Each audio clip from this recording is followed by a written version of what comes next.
electrónica para buscar citas y textos, y lo común es que cuando uno anota una frase o unas palabras y encuentra los lugares donde están esas frases y esas palabras, las palabras están resaltadas. Y buscando, aparecieron 9 resultados, pero 7 tenían las palabras resaltadas que yo había puesto y 2 no. Me llamó la atención, pero las descarté. Cambié las palabras, puse otras y nuevamente volvió a aparecer estas 2 lugares sin las palabras y sin resaltar. Me llamó mucho la atención y las leí, y las citas que estaban allí incluidas, y encontré que venían muy al caso del tema general. Y voy a comenzar leyendo sin parar esas citas, y después voy a entrar a lo que a mi entender sería el tema específico que quiero presentar. Dice: el Señor hará una gran obra en la tierra. Satanás hace esfuerzos determinados para dividir y esparcir al pueblo de Dios. Él hace surgir asuntos secundarios para distraer las mentes de los temas más importantes que deben ocupar nuestra atención. Nuestro Padre Celestial nos probará antes de darnos el bautismo del Espíritu Santo para ver si podemos vivir sin deshonrarlo. Cuando terminen nuestras faenas terrenales y Cristo venga por sus hijos fieles, brillaremos como el sol en el reino de nuestro Padre. Pero antes de que venga ese tiempo, todo lo que sea imperfecto en nosotros será quitado. Toda envidia y celos y malas sospechas y todo plan egoísta habrán sido eliminados de la vida. ¿Estamos luchando con todas las facultades que Dios nos dio para alcanzar la medida de la estatura de hombres y mujeres en Cristo? ¿Estamos procurando su plenitud, conquistando una altura cada vez mayor en procura de la perfección de su carácter? Cuando los siervos de Dios alcancen este punto, serán sellados en sus frentes. El ángel registrador declarará: consumado es. Serán completos en él los que le pertenezcan por creación y por redención. Cuando venga Cristo, Él tomará a los que han purificado sus almas por medio de la obediencia a la verdad. Esto mortal será vestido de inmortalidad, y estos cuerpos corruptibles, sujetos a la enfermedad, serán transformados de mortales en inmortales. Entonces recibiremos el don de una naturaleza más elevada. Los cuerpos de todos los que purifican sus almas obedeciendo la verdad serán glorificados. Ellos habrán recibido y creído plenamente en Cristo Jesús. Se cita Mateo 24, versículos 38 y 39, y dice: en los días antes del diluvio estaban comiendo y bebiendo, y no entendieron hasta que vino el diluvio y se los llevó a todos. El pecado del mundo de Noé fue la intemperancia, y hoy el pecado de la intemperancia en el comer y beber es tan marcado que Dios no lo tolerará para siempre. El hombre lleva al exceso lo que es lícito, y su ser entero sufre el resultado de la violación de las leyes que el Señor ha establecido. Perdón, creí que iba a poder hacer más rápido este movimiento, me va a tomar un instante.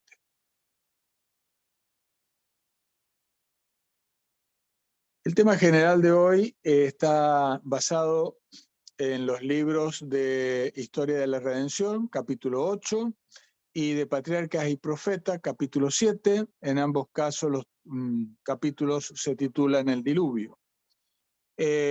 he tomado solamente algunos puntos y los invito a todos para que esta tarde lean estos 2 capítulos. No les va a llevar tanto tiempo porque aclaran muchas cosas y todo el tema debe ser considerado a la luz de las palabras de nuestro Señor.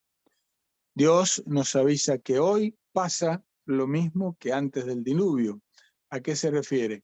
Hay la misma actitud general de parte del ser humano respecto de las cosas de Dios. Señalo que los antediluvianos conocieron a Adán y a Eva, y todos conocieron el Edén. No podían entrar, pero sí podían verlo desde fuera, y eran muy fuertes física y mentalmente. Es llamativo que teniendo la información tan vívida y tan directa, hayan podido tan rápidamente abandonar a Dios. Se nos dice que eran hábiles para proyectar las más sutiles y maravillosas obras, pero los usaron, esos dones, para glorificarse a sí mismo y los trocaron, cambiaron, en maldición, poniendo sus afectos en ellos más bien que en aquel que se los había dado. No deseando conservar a Dios en su memoria, no tardaron en negar su existencia. Nos está diciendo el Señor que lo mismo que hicieron los seres humanos caídos en aquel tiempo lo haremos nosotros ahora. Llama la atención que rápidamente los antediluvianos sacaron de su mente a Dios y hasta trataron de negar su existencia.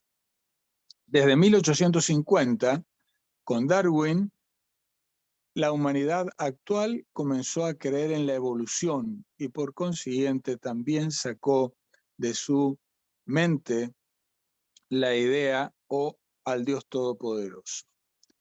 Dice que desde muy temprano los antediluvianos perdieron el respeto por su prójimo.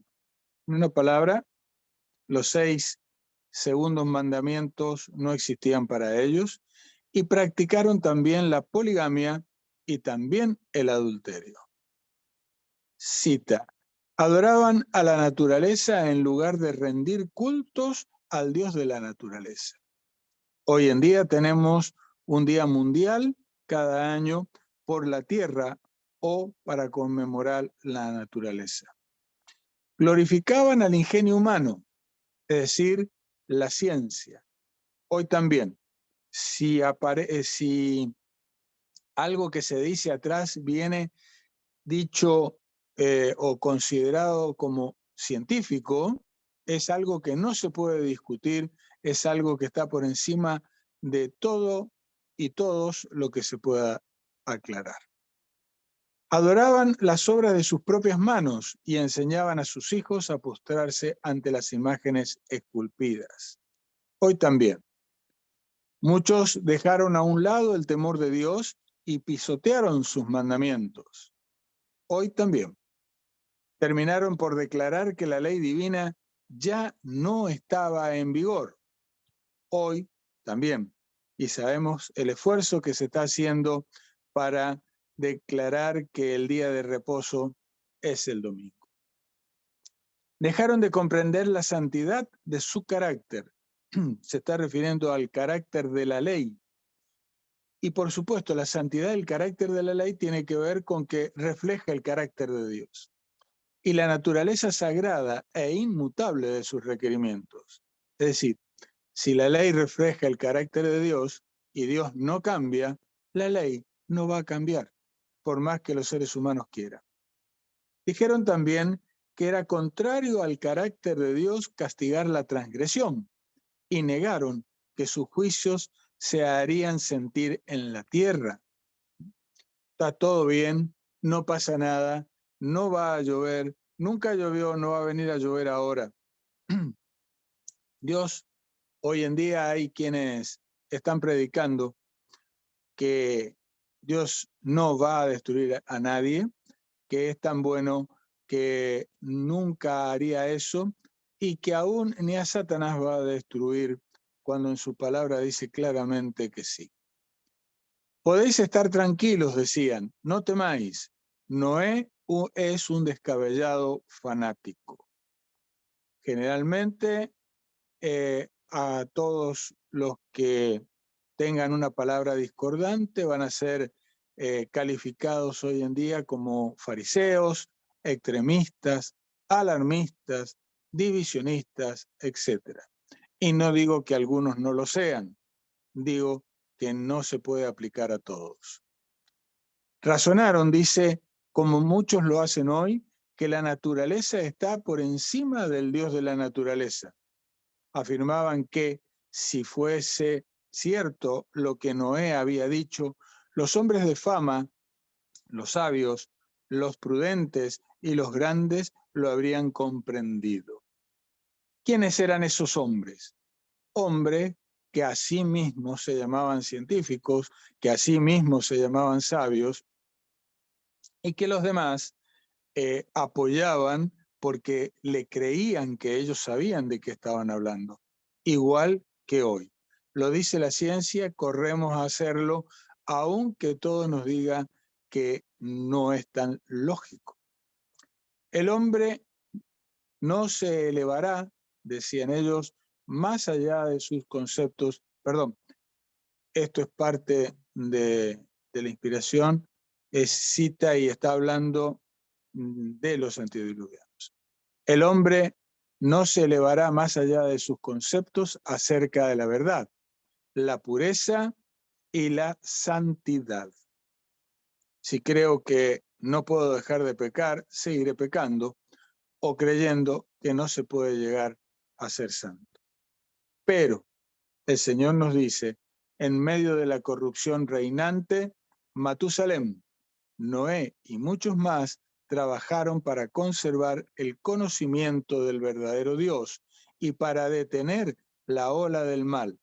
120 años antes del diluvio, el Señor, mediante un santo ángel, comunicó a Noé su propósito y le ordenó que construyera un arca.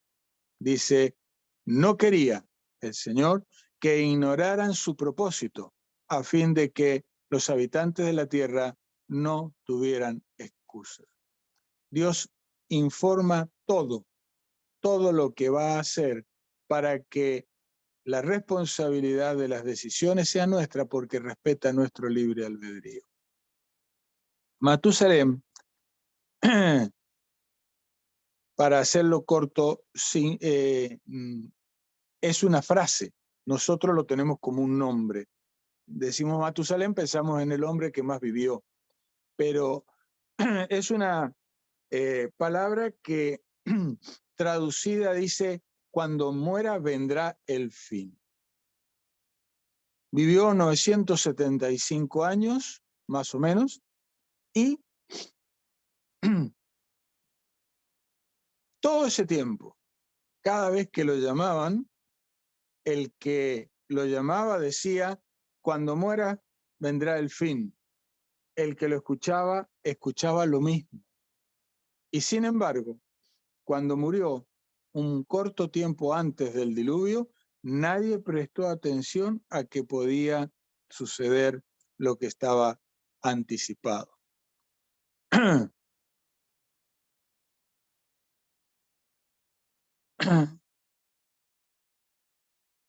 También vieron asombrados salir de los montes y de los bosques a los animales salvajes perfectamente ordenados, encolumnados, y entrar en el arca.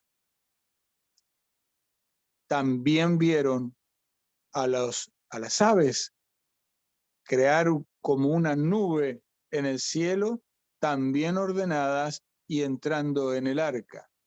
Nada de eso les llamó la atención.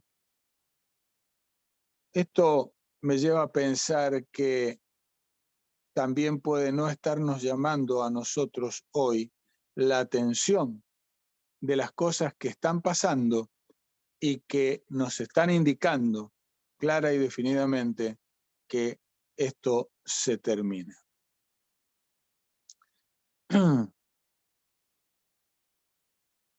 Puse la cita de Matusalén y los demás porque me pareció importante que recordemos que no solo se salvaron 8 que entraron en el arca, sino que Dios, en su misericordia, llamó a muchos antes al descanso para que pudiesen estar a salvo de lo que se venía.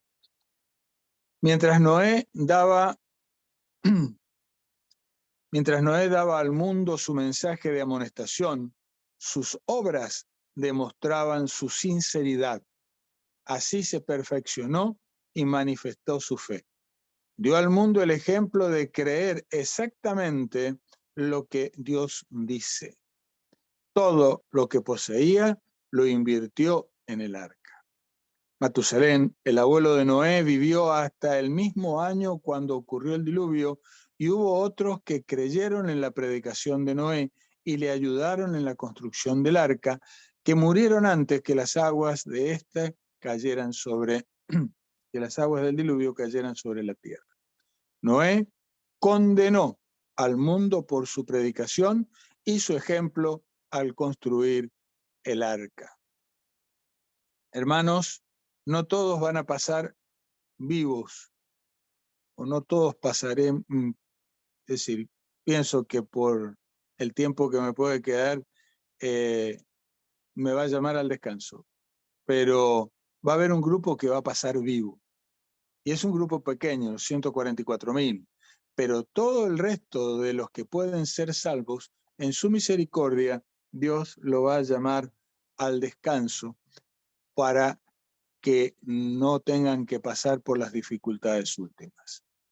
Muchos de los antidiluvianos que profesaban ser adoradores de Dios alegaban que sus ídolos eran imágenes de la deidad y que por su medio el pueblo podía formarse una concepción más clara del ser divino. Es exactamente el planteo católico de todos los tiempos. Esta clase sobresalía en el menosprecio del mensaje de Dios. Cada golpe que se daba en el arca equivalía a una predicación. Hermanos, es muy común que hablemos de salir a predicar, salir a predicar, salir a predicar, y la pregunta es, ¿estoy en condiciones de predicar? Segundo, ¿qué tema es el que debemos predicar? Normalmente leemos Mateo 28, 19, y allí dice que salgamos, ¿cierto? Prediquemos y bauticemos, pero hay otros pasajes como Mateo 24, 14, que los olvidamos, Marcos 13, 23, ya se los digo justo, no Marcos, Lucas 28, 13, y Marcos también dice que toda la persecución y todo lo demás va a servir de testimonio. Mateo 24, 14 dice, y será predicado el evangelio, y generalmente se salta allí el para testimonio, y entonces vendrá a todas las naciones, y entonces vendrá el fin. El evangelio se predica a través de nuestro testimonio. Lo que somos habla más fuerte que lo que decimos. Y muchas veces lo que hacemos niega lo que predicamos. Hermanos, tenemos que predicar, sí, con nuestra vida transformada. Esa es la predicación que Dios espera. Por eso, a pesar de que llevamos 150 años predicando, todavía no se terminó la obra. Porque lamentablemente nos hemos olvidado que para salir y a predicar primero tenemos que ser transformados. Sigo leyendo. Se permitirá que por un tiempo los opresores triunfen sobre los que conocen los santos mandamientos de Dios. A todos se les da la misma oportunidad que se le concedió al primer gran rebelde para demostrar el espíritu que los mueve a la acción.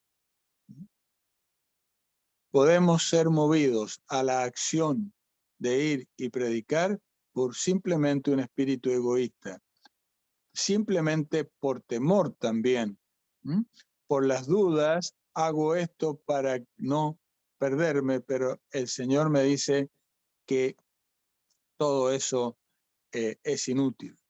Recuerden que en Mateo 7, del 21 en adelante, señala a aquellos que vienen y le reclaman a Cristo: Señor, en tu nombre predicamos, en tu nombre echamos fuera demonios, en tu nombre hicimos.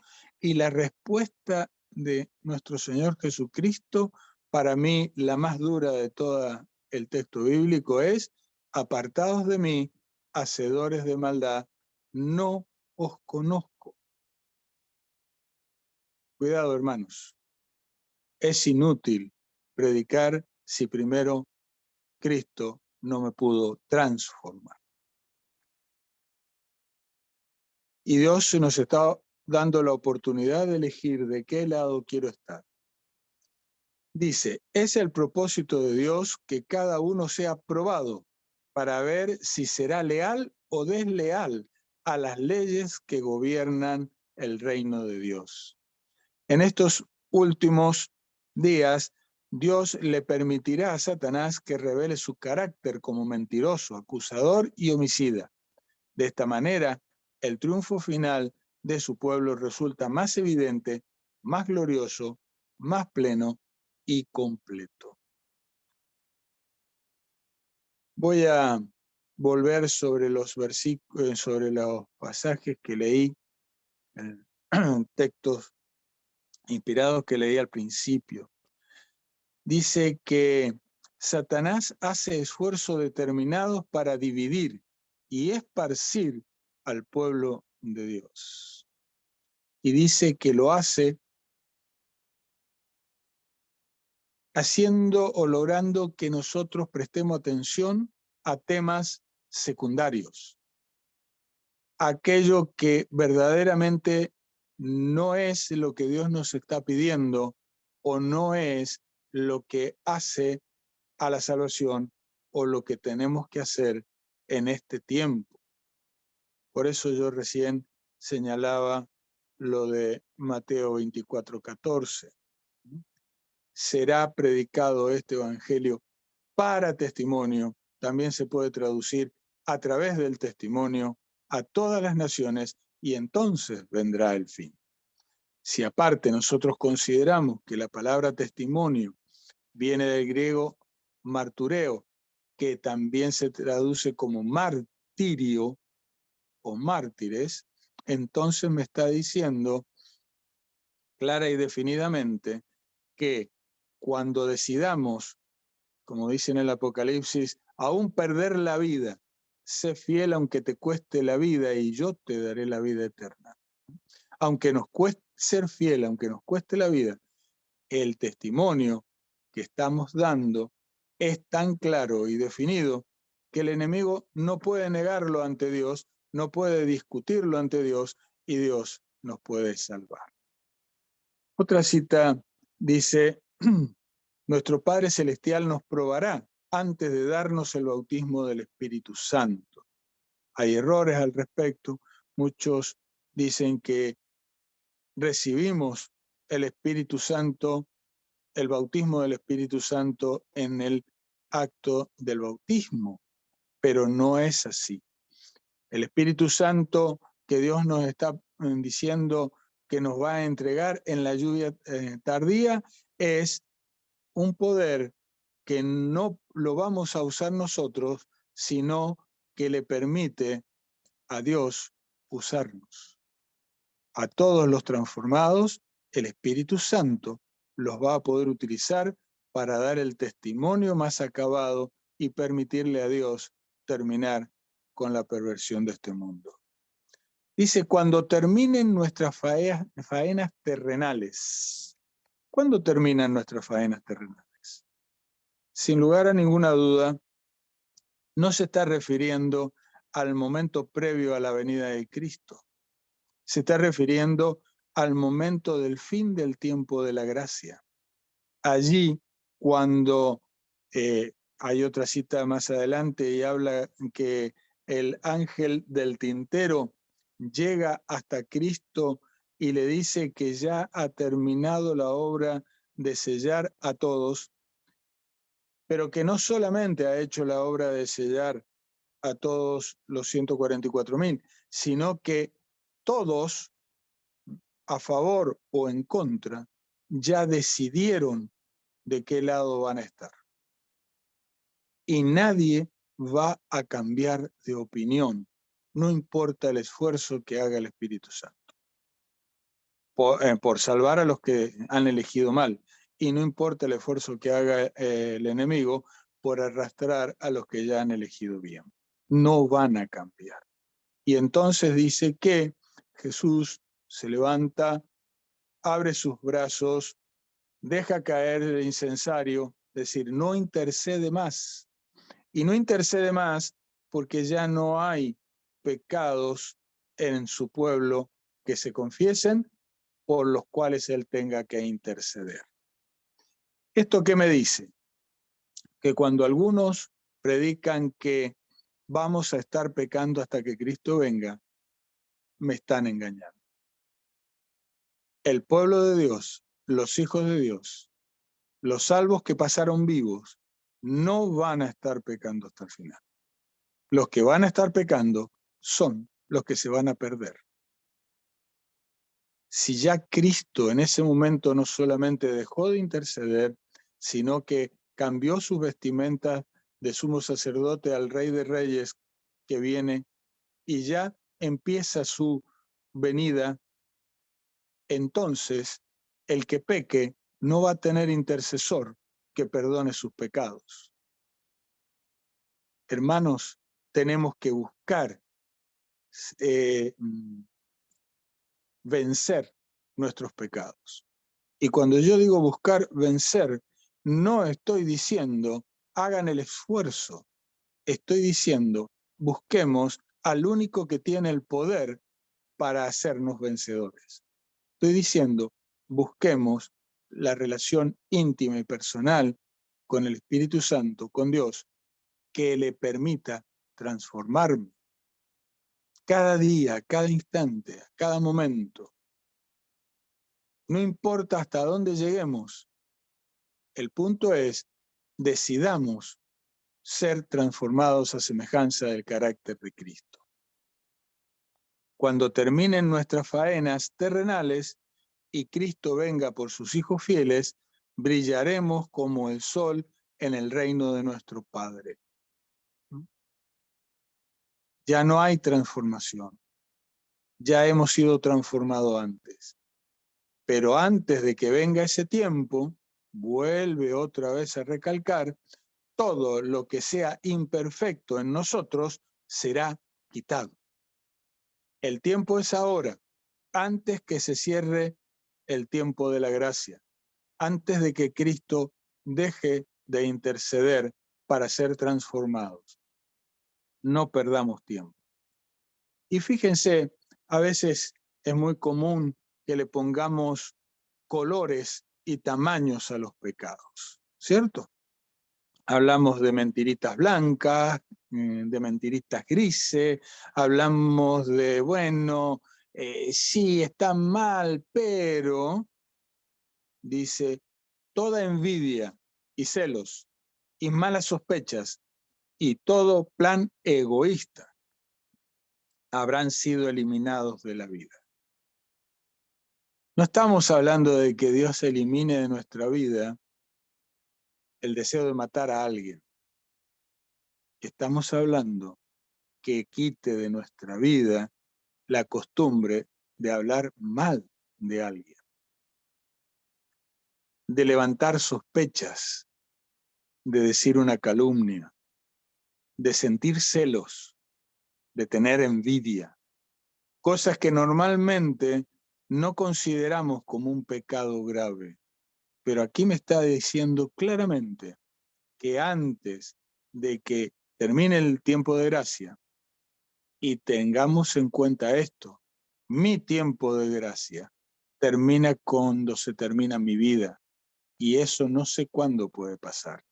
Así que no es sabio dilatar el tiempo de la entrega. Dice que cuando pase esto, habrán sido eliminados todas estas cosas de nuestra vida previamente. Cuando yo estoy empeñado en el trabajo de permitirle a Dios transformar mi vida, aunque se termine mi tiempo, Dios me va a poder resucitar perfecto, porque respeta mi libre albedrío y fue mi voluntad elegirlo y decidir estar con Él en santidad por la eternidad. No importa cuánto avancemos, lo que le importa a Dios es mi decisión. Decidí estar de su lado, quiero el carácter de Cristo en mi vida, lo demás es todo responsabilidad de Dios, que tiene todo el poder para hacerlo. Por eso sigue diciendo la cita, estamos luchando con todas las facultades que Dios nos dio para alcanzar la medida de la estatura de hombres y mujeres en Cristo. ¿O solamente estamos nombrando a Cristo? ¿Solamente hablamos de Cristo o queremos ser como Cristo? ¿Solamente predicamos de Cristo o el Señor puede mostrar que nos está asemejando a Cristo? Hay una diferencia tan enorme como entre vida o muerte eterna. ¿Estamos procurando su plenitud? La plenitud del carácter de Cristo me está hablando acá. ¿Conquistando una altura cada vez mayor? ¿O pensamos que, bueno, no, lo que pasa es que esto me lo han dicho, lo he escuchado directamente, decir, bueno, es un ideal. Entonces, Dios no pretende que lleguemos al ideal. No, hermano, no es un ideal. Dios no nos da imposibles. Todo lo puedo en Cristo que me fortalece.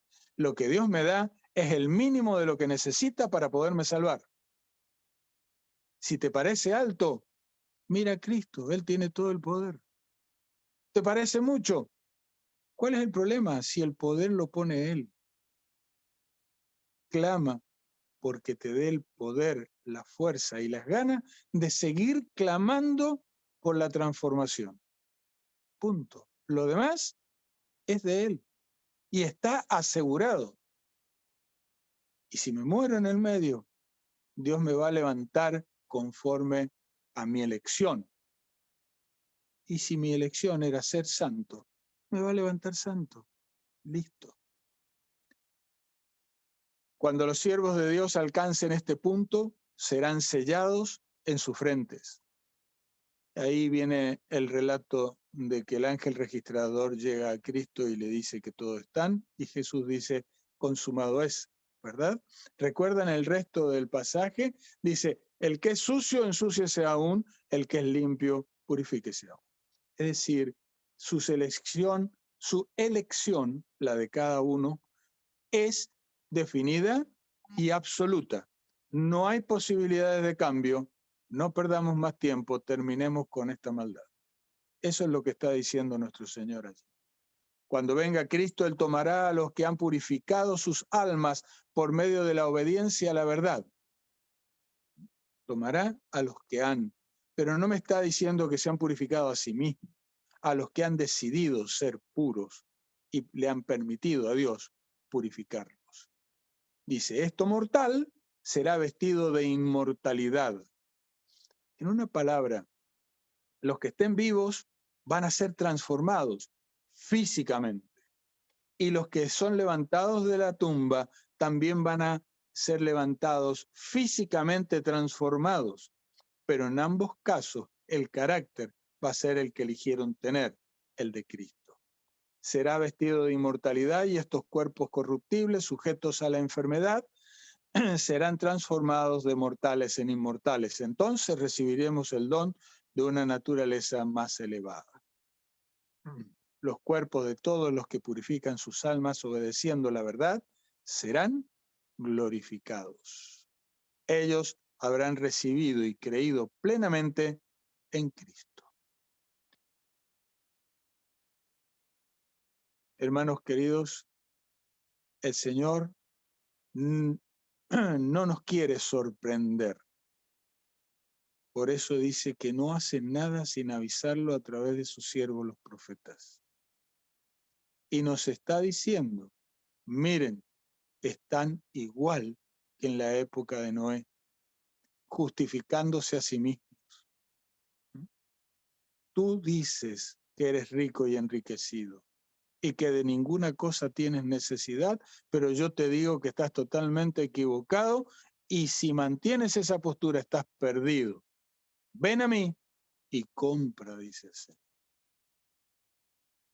Las vestiduras blancas, el colirio, pero sobre todas las cosas lo que a mí más me gusta pedir es el oro refinado en fuego, que es el carácter de mi Señor Jesucristo, el amor de mi Señor Jesucristo por su Padre y por mí, la fe de mi Señor Jesucristo en su Padre.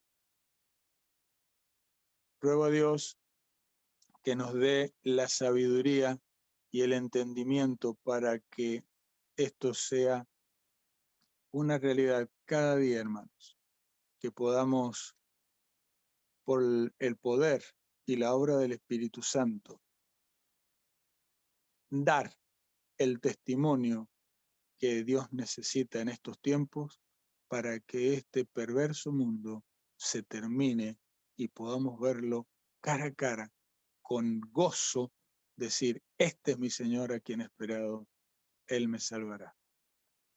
Y con el gozo de abrazarnos a Él, de postrarnos ante Él y de darle toda la alabanza, porque todo es para gloria y honra de su nombre y por su bendito sacrificio.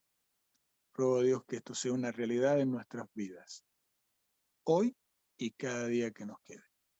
Que el Señor los bendiga ricamente.